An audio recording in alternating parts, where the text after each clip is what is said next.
Hey everyone, it's Arminder here. Welcome to the Rum Revival. And today is another first impressions video where I try a rum for the very first time and give you my gut reaction to it, my kind of overall sense of it, my vibe of the rum. And today we have a brand new Habitation Velier release. I was given a sample, which is really awesome.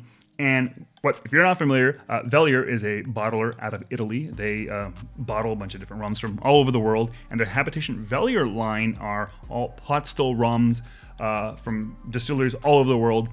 This one is a Hampden Estate rum, and it is specifically called something to the extent of like Hampden Estate collab with PM Spirits and Prestige-Ledroit. You know, like a real, really kind of rolls off the tongue, if you will. I've seen the name a couple different ways: Hampden Small Batch, PM Spirits, and Prestige-Ledroit, something to that extent. But ultimately what this is a unique blend of 10 different casks from Hampden Estate. And the folks that put this particular blend together were folks from PM Spirits, which is a awesome spirits importer here in the US. They bring in all of lm&v Velier's portfolio now, as well as Prestige-Ledroit, if that's how you pronounce it. And they are a distributor out in the Maryland area.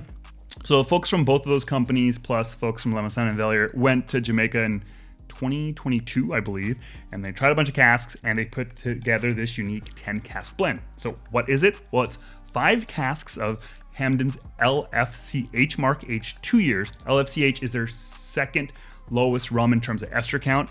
Then there's 4 casks of LROK, aged 4 years, and LROK is the next mark up from LFCH in terms of ester count. And then the final cask is Diamond H, aged 5 years. I think Diamond H is a middle mark, so still pretty high ester, but like in the middle. I think it's 1 notch above HLCF, if I remember my Hand 8 Marks box sets correctly.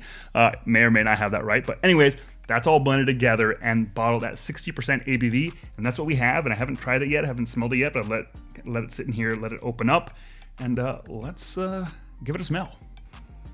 Well, you know, immediately what I get, and I'm not surprised because I've come to associate this particular aroma with LFCH, and since that's the dominant rum here, dominant mark, but I am getting this plump golden raisin, which if you saw my other video, maybe came out this week, maybe it came out the week before, on my first impressions on the new high ester Jamaica from Popolin. I got some plump golden raisin there as well, but I gotta tell you, I'm getting so much of it more here.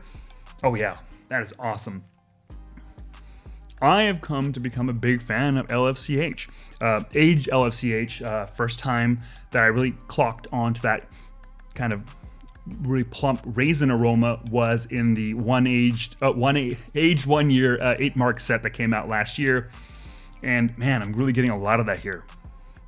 Underneath that raisin though, I am getting a little bit of banana, some amount of pineapple, but I don't know, that's all I can focus on. This does have a little bit of sharpness though. It's not all like nice, sweet, dried fruit. There is a little kind of hint of something a little sharper there as well in the aroma. You know, I wouldn't really call that sharpness like medicinal or industrial. It's not really that. Maybe it's part of it might be a little kind of a bit of like hit of alcohol and kind of the fumes of it all at the 60% ABV. But remarkably pretty kind of plump and juicy on the aroma. Like it is making my mouth water, which is awesome. All right, I'm gonna go in for a sip. Cheers.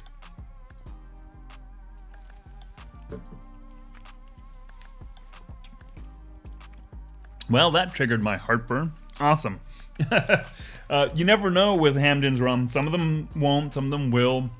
Oh, well, this one kind of kickstarted it. Awesome. You know, I feel like on the finish right now, that's all I'm kind of be able to focus on after that first sip. But on the finish, I get a little bit of raisin. It's dryish. I am getting maybe something that feels a little veering in the direction of a little bit of cough medicine or cough syrup. I gotta say now, after that, on the second sip, I'm really focused on the mouthfeel, heavier on the oily side, really like that. Grilled pineapple, slightly, some aspects of it are slightly tart, but mostly sweet, but a little element of tartness there. There are some prickly edges to this though, kind of midway through, kind of has some sharp angular bits. Part of that, I think the ABV kind of makes itself a little more present on the palate kind of midway through. The funkiness, the slightly kind of acidic quality of Hampden's higher ester-ish rums can kick in. Oh, you know what I'm also getting? A touch of vanilla, a little tropical fruit, some grilled pineapple. There's like a thin layer of vanilla underneath that. And then underneath that vanilla, there is a touch of that cough syrup, cough medicine kind of note that I'm kind of getting a little bit. So it's kind of this really interesting 3-layer burrito that I'm getting of pineapple, vanilla, and cough syrup, right? If it was just the vanilla and the pineapple, it'd be a little boring. I think you kind of need that cough syrup to add a little bit of dimensionality to it, you know? And I think that's what it does. Taste very much like Hampden. Not to say I am an expert in all things Hampden or Jamaican, because I'm not. And I feel like what I'm trying to say by that is I think a lot of people, if they were to do a blind, were to try this and they had to guess the distillery, I think most people who've tried a decent amount of Jamaican ones would say, oh yeah, that's Hampden. It kind of has that kind of hallmarks of Hampden's flavor profile for sure.